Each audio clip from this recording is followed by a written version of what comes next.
Hello friends, आप सभी का आपके YouTube चैनल पे एक बार फिर से स्वागत है। और आज इस वीडियो में हम बात करने जा रहे हैं बिहार कर्मचारी चयन आयोग की तरफ से यहाँ पर वरीय वैज्ञानिक सहायक यानी कि सीनियर साइंटिफिक असिस्टेंट के लिए 100 पदों पर यहाँ पे वैकेंसी निकाली गई है।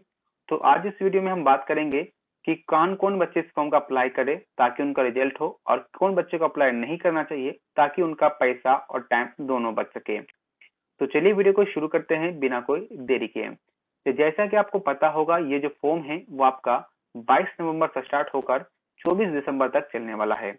और साथ में ये फॉर्म जो है आपका ऑनलाइन अप्लाई होने वाला है। जो भारत के नागरिक जो भी होंगे वो इस फॉर्म का अप्लाई करेंगे। अब यहाँ बात करते हैं कि जो डॉक्यूमेंट्स होने चाहिए वो आपका जो 24 दिसंबर 2022 से उस डेट तक का होना चाहिए। चाहे वो आपका क्वालिफिकेशन का हो, चाहे वो आपका डिसेबिलिटी सर्टिफिकेट हो, चाहे आपका रेसिडेंशियल सर्टिफिकेट हो, चाहे वो आपका क्रीमिलियर या नॉन क्रीमिलियर सर्टिफिकेट हो, चाहे वो आपका ईडब्ल्यूएस सर्टिफिकेट हो, चाहे वो आपका जाति यानी कि कास्ट सर्टिफिकेट हो। जो भी डॉक्यूमेंट्स होना चाहिए वो आपका 24 दिसंबर 2022 तक से पहले का होना चाहिए। अब चलिए हम बात करते हैं इसके अंदर कि क्वालिफिकेशन क्या क्या चाहिए किसी भी पोस्ट को अप्लाई करने के लिए। यहाँ पर आप देखेंगे तो टोटल 13 पदों पे वैकेंसी निकाली गई है, जो टोटल लगभग 100 सीट यहाँ पे देखने को मिलेगा। जहां पर अगर मैं बात करूं तो जो पेमेंट है यहाँ पर आप देख पा रहे हैं, ये अच्छी पेमेंट है। लेवल 6 का पेमेंट है जो कि बहुत ही खराब नहीं है। और साथ में 9300 से लेकर 38,400 रुपए यहाँ पे वेतनमान है। जहां पे ग्रेड पे जो आपको देखने को मिल रहा है वो भी 4200 का है। बहुत ही अच्छी पेमेंट देखने को मिल रही है। अब बात करते हैं मिनिमम क्वालिफिकेशंस के बारे में किसी भी पोस्ट के लिए। अगर आप वरीय वैज्ञानिक सहायक अप्लाई कर रहे हैं तो भौतिकी यानी कि फिजिक्स में आपका एमएससी कंप्लीट किए होंगे तो अप्लाई करेंगे, या एमएससी मैथ में किए होंगे तो अप्लाई कर सकते हैं, या एमएससी अपने बायो फिजिक्स में किया हो तो अप्लाई कर सकते हैं, या आपने अप्लाइड फिजिक्स में एमएससी किया होगा, या एमटेक आपने कंप्लीट किया होगा कंप्यूटर साइंस में या इंस्ट्रूमेंटेशन में, या फोरेंसिक साइंस में अगर कंप्लीट किया होगा एमएससी डिग्री या एमटेक कंप्लीट किए होंगे और फिजिक्स डिपार्टमेंट के लिए अप्लाई करना चाहते हैं तो आप एलिजिबल हैं। साथ में जो अगर बच्चे बीएससी कंप्लीट किए हों या बीटेक किए हों कंप्लीट किए हों और वो ग्रेजुएशन में फिजिक्स पढ़ चुके होंगे तो वो इस फॉर्म को अप्लाई कर सकते हैं भौतिकी के पद के लिए। उसी प्रकार से अग्नि शास्त्र की बात करते हैं तो यहाँ पर आप देखेंगे तो फिजिक्स बच्चे जो एमएससी में कंप्लीट किए होंगे, फोरेंसिक साइंस और मैथ पास होंगे तो वो इस फॉर्म को अप्लाई करेंगे। वहीं पर अगर बीटेक लेवल पे बात करते हैं, जो फिजिक्स को पढ़े होंगे या मैथ पढ़े होंगे वो इस फॉर्म को अप्लाई कर सकते हैं। इसी प्रकार से यहाँ आप देखेंगे अलग अलग प्रकार का जो पोस्ट है उसमें क्वालिफिकेशन मेंशन किया गया है। तो आप अपने क्वालिफिकेशन के हिसाब से अपना यहाँ पे देख लीजिएगा कि आप किस पोस्ट के लिए एलिजिबल हैं और किस पोस्ट को आप भर सकते हैं। साथ में यहाँ पे ये भी दिया गया है जिसके पास एक्सपीरियंस होगा उनको यहाँ पर लाभ होने वाला है, जिसमें कम से कम आपके पास एक्सपीरियंस 1 साल का होना चाहिए, जिसमें कि आप सीनियर साइंटिस्ट असिस्टेंट के तौर पर काम करने का अनुभव होना चाहिए। और ये जो अनुभव है आपका ऑनलाइन आवेदन प्राप्त करने की तिथि तक माना जाएगा, यानी कि 22 दिसंबर तक या 24 दिसंबर जो डेट दिया गया है उसके अंतिम डेट तक आपका कम से कम 1 साल का एक्सपीरियंस होना चाहिए। अब बात करते हैं एज लिमिट के बारे में। तो यहाँ पर 1 जनवरी 2022 तक में आपका एज लिमिट कैलकुलेट किया जाने वाला है, जहाँ पे मिनिमम आपका 21 साल होना चाहिए। और मैक्सिमम की बात करते हैं जनरल कैटेगरी के लिए तो 37 साल है। वहीं पर BC1 BC2 महिला और पुरुष की बात करते हैं तो उनके लिए 40 साल रखा गया है। वहीं पर जनरल कैटेगरी महिला की बात करते हैं तो उनको यहाँ पे 40 साल उम्र रखा गया है। और SC ST किसी भी कैटेगरी से बिलोंग कर रहे होंगे जैसे मेल और फीमेल में, उनके लिए 42 साल रखा गया है।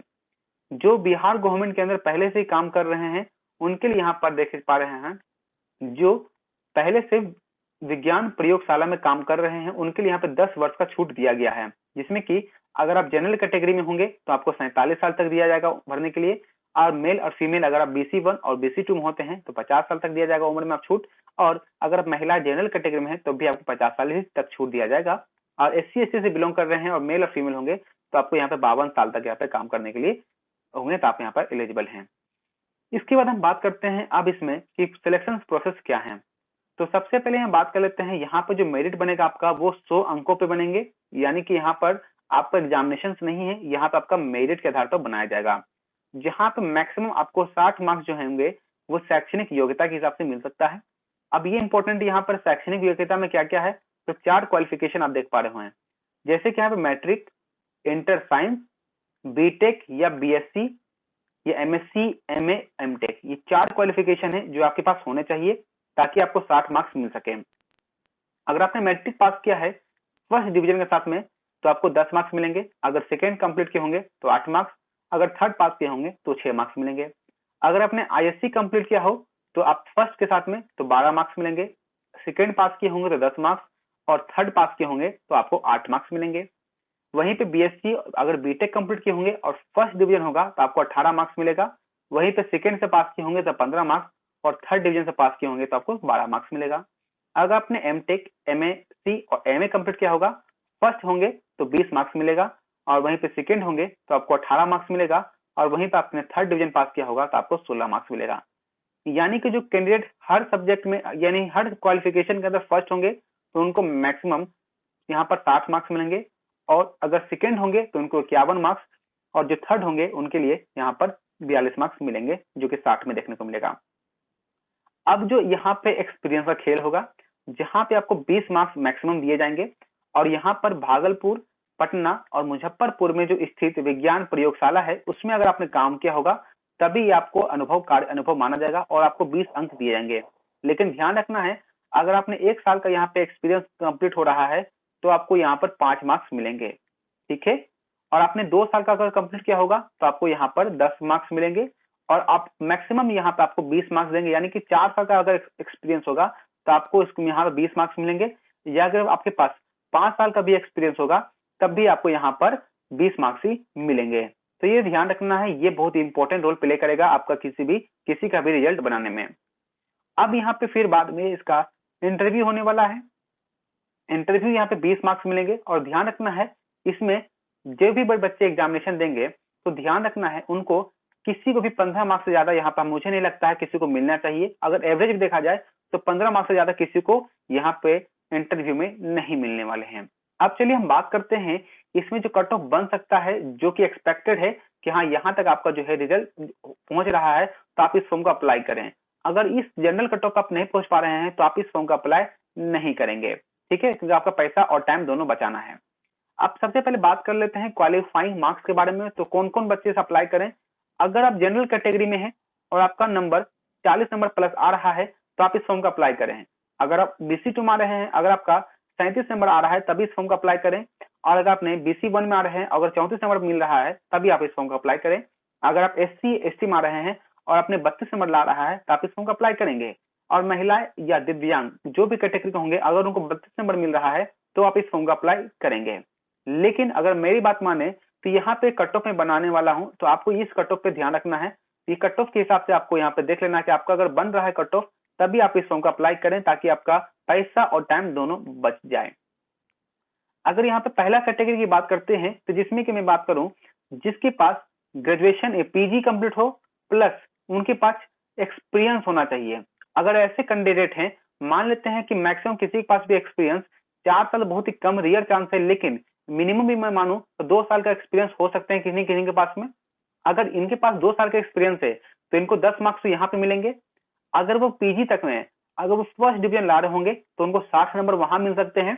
और इंटरव्यू की बात कर रहे हैं, अगर उनको वहां पे 15 मार्क्स मिल रहा है तो उनके लिए यहाँ पे आप देख पा रहे हैं 75 मार्क्स जो उनका है, यहाँ 85 मार्क्स यहाँ पे उनके लिए 85 मार्क्स जो है कट ऑफ यहाँ पे आसानी से बन सकता है। जो कि मेरा यहाँ पे जो डाटा मैं ले रहा हूँ वो हाईएस्ट डाटा है, इससे ज्यादा तो मुझे नहीं लगता कट ऑफ किसी का पार होगा। अगर वो जनरल कैटेगरी में आ रहे हैं तो 85 नंबर तो उनका यहाँ पर नॉर्मली देखा जा सकता है। अगर दूसरा कैटेगरी पे आप ये मांग कर सकते हैं, अगर जिनके पास सिर्फ ग्रेजुएशन यानी PG कंप्लीट किया हो और उनके पास एक्सपीरियंस 1 साल का भी ना हो तो उनके पास तो 60 नंबर तो मिलेंगे ही मिलेंगे अगर वो फर्स्ट डिवीजन में हो। प्लस यहाँ पर अगर इंटरव्यू में उनको 15 नंबर और मिल जाता है तो यानी कि जिनके पास सिर्फ PG है तो उनको यहाँ पे मैक्सिमम जो है 75 मार्क्स तक मिल सकते हैं और ये कट ऑफ बन सकता है 75 मार्क्स का। तीसरा ये आता है कि जिनके पास सिर्फ BA, BSc या BCom या BTech कंप्लीट होंगे तो उनके लिए यहाँ पे क्या है, अगर वो सिर्फ BA कंप्लीट कर रहे हैं या BTech कंप्लीट किए होंगे तो उनके पास तो सिर्फ 40 नंबर तो मिलेंगे क्वालिफिकेशन से। अगर उनको इंटरव्यू में 20 में 20 भी दिया जाए तो भी उनका कट ऑफ यहाँ पे पार नहीं होने वाला है। यहाँ पे मैं मान के चल रहा हूँ 15 ही, तो उनको यहाँ पे 55 मार्क्स तक ही ज्यादा मिल सकते हैं। इसके बाद कुछ ऐसे भी कैंडिडेट होंगे जिनके पास बीटेक भी कंप्लीट हो प्लस 2 साल का वहां पर एक्सपीरियंस भी हो, तो उस कंडीशन में क्या हो सकता है कि उनका कट ऑफ यहाँ पे बन सकता है। तो जैसे कि आप यहाँ देखेंगे, आपने बीटेक तक में आपको यहाँ पर 40 मार्क्स तो मिलेंगे अगर फर्स्ट डिवीजन समय पास किया होगा, प्लस यहाँ पे आपको 10 मार्क्स और मिलेंगे जो आपने 2 साल एक्सपीरियंस में रखा है, प्लस यहाँ पर अगर आपको इंटरव्यू में 15 मार्क्स भी मिल रहा है तो आपको यहाँ पे 65 मार्क्स से ज्यादा नंबर नहीं आने के चांसेस है। ऐसा बहुत ही कम ही होगा जिनके पास बीटेक भी हो और साथ में उनके पास एक्सपीरियंस भी होना चाहिए। ऐसा बहुत कम ही कैंडिडेट होंगे, तो उनको यहाँ पे 65 मार्क्स जो है मैक्सिमम जाके मिल सकता है। तो ये मैंने बात किया जनरल कैटेगरी के लिए कि यहाँ पर जो कट ऑफ जो बन सकता है, जिनके पास पीजी भी है और एक्सपीरियंस भी है, उनके लिए मैक्सिमम 85 मार्क्स जा सकते हैं। इससे ज्यादा तो कभी हार्डली कभी नहीं जा सकता है। और जिनके पास सिर्फ ग्रेजुएशन यानी पीजी कंप्लीट है, तो उनके लिए यहाँ पे लगभग 75 मार्क्स जा सकते हैं maximum cut off general category के अंदर। और जिनके पास सिर्फ ग्रेजुएशन कंप्लीट होगा, उनके लिए 65 मार्क्स हो गया मैक्सिमम जा सकता है। इससे कट ऑफ ज्यादा पार नहीं होगा जनरल कैटेगरी के अंदर। अगर वही बात करता हूं ओबीसी के अंदर, तो ओबीसी में आप कुछ मत कीजिएगा, +-2 या 3 तक आप मान सकते हैं सभी कैटेगरी के अंदर। +-3 तक आप यहाँ पे देख सकते हैं कि कट ऑफ जो आपका इससे ज्यादा या इससे कम नहीं देखने को मिलेगा। लेकिन अगर आप एससी कैटेगरी की बात करते हैं, तो एससी कैटेगरी के अंदर या एसटी कैटेगरी के अंदर बात कर रहे हैं, पहले एससी की बात कर लेते हैं। तो एससी में अगर आप देखेंगे तो प्लस आप यहाँ पर 4 से 5 कर सकते हैं। सभी नंबर में +5 तक आप मान सकते हैं कि यानी कि जिनके पास पीजी भी कंप्लीट हो और एक्सपीरियंस भी होगा, तो उनके मैक्सिमम जो 80 मार्क्स तक कट ऑफ जाके बन सकते हैं, जो कि बहुत ही हार्डली मैं बता रहा हूँ, बहुत ही ज्यादा बता रहा हूँ। इससे ज्यादा नंबर नहीं जा सकते क्योंकि ये आपका मेरिट बेसिस है। और बिहार एसएससी का इतना अच्छा रहा है मेरिट कि आप जानते ही होंगे कि बहुत अच्छा नंबर वो देती है। तभी हम फेयर एग्जामिनेशन कराते हैं, आपको पता ही होगा इस बात का। इसीलिए मैं कह रहा हूँ कि कट ऑफ यहाँ पर 80 भी जा सकता है, कोई गारंटी इसका नहीं ले सकता कोई। इसीलिए हर कैटेगरी में +-5 आप एससी में मान सकते हैं। जो भी मैंने आपको नंबर बताया, इसमें सिर्फ आपको +-5 करके भी देख लीजिएगा। अगर एसटी की बात करते हैं तो उनका भी यहीं पर आसपास के नंबर देखने को मिलेंगे, +-5 या 6 के आसपास का हम यहाँ पे बता सकते हैं। लेकिन फीमेल और डिसेबिलिटी की बात करते हैं, उनका यहाँ पे नंबर वेरिएशन ज्यादा देखने को मिलेगा। उनके लगभग यहाँ पर 10 मार्क्स का आगे पीछे मैं यहाँ पे कर सकता हूँ, प्लस तो नहीं कर सकता हूँ यहाँ पर, लेकिन हाँ माइनस की मैं बात कर सकता हूँ, तो माइनस हो सकता है। क्योंकि यहाँ पर महिलाएं और जो दिव्यांग होते हैं बहुत ही कम ही लोग होते हैं जो पीजी कंप्लीट करते हो प्लस में साथ में उनके पास कुछ एक्सपीरियंस हो। ऐसा बहुत ही कम ही कैंडिडेट हमें देखने को मिलेगा। तो यहाँ पर आप देख पाएंगे, तो उनके लिए जो महिला जिनके पास 75 नंबर भी अगर मिल रहा है या 60 भी मिल रहा है, तो उनका रिजल्ट यहाँ पे बनने का चांसेस हो सकते हैं। डिसेबिलिटी वालों को भी हो सकता है। लेकिन जनरल कैटेगरी वालों के लिए और ओबीसी के लिए यहाँ पे बहुत ही हार्ड है कि वो 80 नंबर तो कट ऑफ आसानी से आ सकता है। ये ऐसा मेरे हिसाब से लग रहा है कि आ सकता है डाटा, ये मैंने आपको बता दिया। तो जिन बच्चे का इस कैटेगरी के में कट ऑफ पार हो रहा है, वो इस फॉर्म का अप्लाई कर दें। लेकिन ये आपके ऊपर डिपेंड करता है कि आपके सेटिस्फेक्शन के ऊपर डिपेंड करता है कि आप इस फॉर्म को अप्लाई करना चाहते हैं या नहीं करना चाहते हैं। क्योंकि इस फीस की अगर मैं बात करूं, इसके अंदर अच्छी खासी फीस ली जा रही है। लेकिन ये फीस तो मुझे लगता है कि नहीं लेना चाहिए था, लेकिन ये फीस बहुत ही ज्यादा है, 540 रुपया, जहां पर ओबीसी और जनरल कैटेगरी की बात कर रहे हैं। वहीं पे एससी एसटी की बात करते हैं, यहाँ पे 135 रुपया लिया जा रहा है। और यहाँ पर जो दिव्यांग है, फिजिकली हैंडीकैप है, उनको 135 रुपया लिया जाएगा। और जो महिलाएं होंगी बिहार राज्य की, उनको भी 135 रुपया लिया जा रहा है। लेकिन जो जनरल कैटेगरी या ओबीसी एससी एसटी अदर राज्य के होंगे, उनको या चाहे पुरुष हो चाहे महिला हो, उनको 540 रुपये पे करना पड़ेगा।